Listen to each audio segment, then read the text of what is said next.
Well, let's just say I've been busy and haven't done a lot on the lathe, but of the stuff that I've done, this is the end result so far. I'm not even close to done yet with this project, and it's gonna take some more hours. I still have the threading gearbox that goes in the lower left corner to free up and rebuild, the actual tailstock, the cross slide as well, but I'm slowly but surely getting there. The ways are actually in pretty decent shape. I do need to run a stone through them. At least they seem like they're in decent shape. They're not really pitted. It's just, it seems like gunk, almost like gunk on there. The oil seems to sort of melt it off. I'm using 30 weight non-detergent oil on the ways, and that's what they really recommend for, well, they used to recommend for this kind of lathe anyway. The control portions of it will all be black. I'm tired of just a monster green everything, so everything is nice and free. There's the headstock, it's free. I greased the thrust bearing here. I did not open up this side of it. I did not remove this. I'll be using multi-section belt to connect this to the rest of the motor assembly. The reason for it is I'm not sure if I'm going to break something, because you actually have to hammer on this to actually get it loose. It's not something that is very easy. And there's the pin for the back gearing. And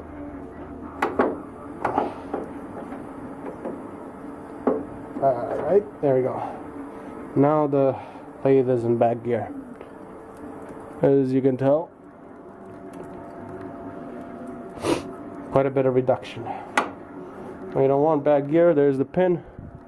That was fairly painful to get free without damaging anything, and I ended up putting 2 flathead screwdrivers and pulling it out, and then oiling it up. And once it was free, I was able to work it in and out, and now it's nice and clean. This actually changes the forward and back on the lower gearbox over here, and this was a pain in the butt. I still haven't finished it yet, but this pin right here was actually stuck, and this thing didn't want to move, and well, I managed to free it up, and I painted it and cleaned it up.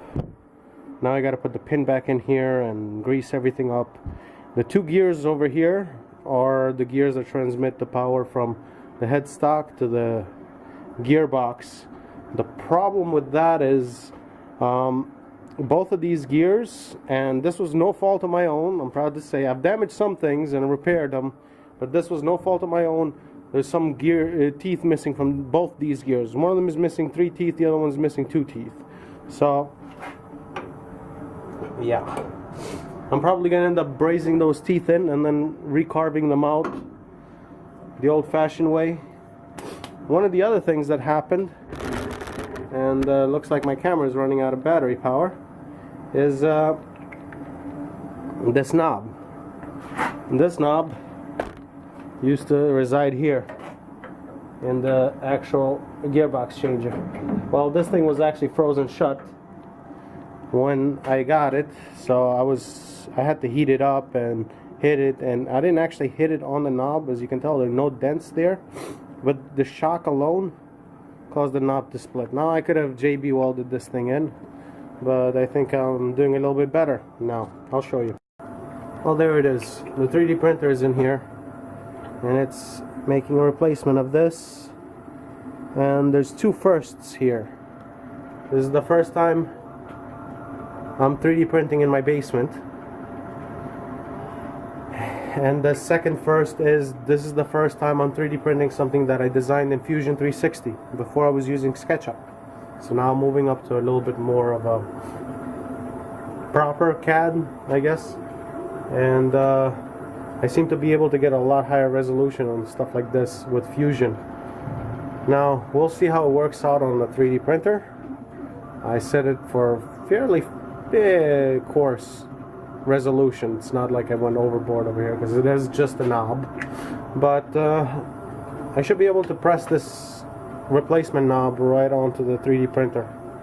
And here's some gears that I'm working on. The other thing that I really wanted to make sure, if you ever have a pin that's stuck or anything like that, don't hammer at it. Get one of these center punches. This thing has been a lifesaver.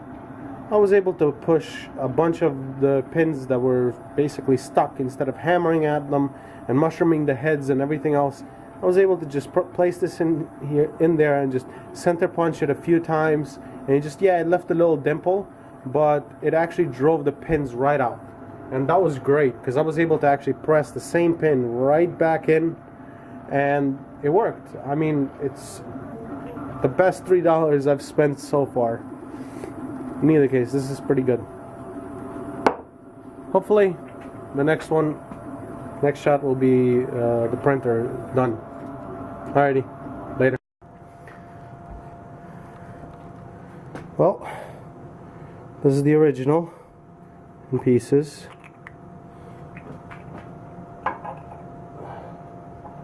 And this is the 3D printed version. No, it's not the highest resolution, and I didn't really tune it or anything else like that. But I'm very happy with the actual segmenting on Fusion 360. Highly recommended. This is an actual sphere now. And 19 mil hole. I have no idea why this is actually metric, but it is. And there we go.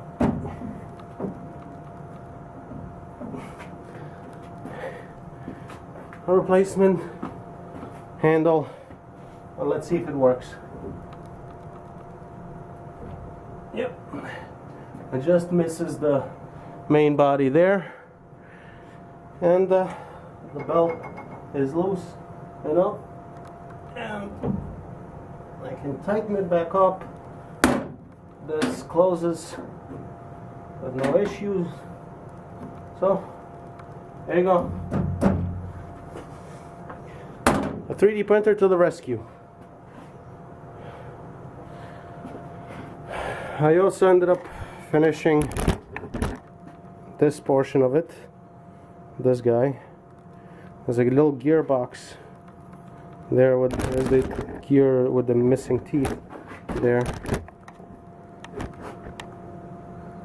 And now this is functional. It's reverse, and that's neutral. There it is. It's funny enough, even with the missing teeth, the gears actually mesh, which is the strangest thing I've seen, but they do. The gears mesh. I'd be afraid to run it on the power that way because I think at some point the gears would just, you know, turn to mush. But other than that, there it is. In either case, let's put it back to neutral. There we go. Close this bad boy, and hopefully I get to continue on with this work. Those of you who know me on my personal life, a lot of things have changed in my life, so these things are no longer a priority. In either case, have a good one, and if you like this kind of stuff, subscribe, link, comment, share, do whatever you want to do. Thumbs up, down if you don't like it, whatever. Do something. Bye.